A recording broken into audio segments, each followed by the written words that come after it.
ప్రియులారా, ప్రాముఖ్యమైన ప్రకటన. గుడ్ ఫ్రైడే సర్వీస్ మన బెల్లంపల్లిలో ఉదయం 7 నుంచి 9 చక్కటి ఆరాధన, వర్తమానం, శక్తి కలిగినటువంటి ప్రార్థనలు, ఆయన మరణ పునరుద్ధానం గురించినటువంటి విడుదల, మనం చక్కటి కార్యక్రమంలో పాలు పొందబోతున్నాం. అంతేకాక Hyderabad Calvary promise and Hayat Nagar Ramoji film city దగ్గరే అండి.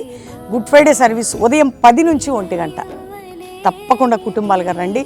మనందరం కలిసి చక్కటి ఆరాధన, వర్తమానం మనం ప్రార్థన చేద్దాం. మరణ పునరుద్ధాన బలంలో శక్తి పొందుదాం. దేవుడు మీ అందరిని నడిపించి దీవించను గాక. Praise the lord.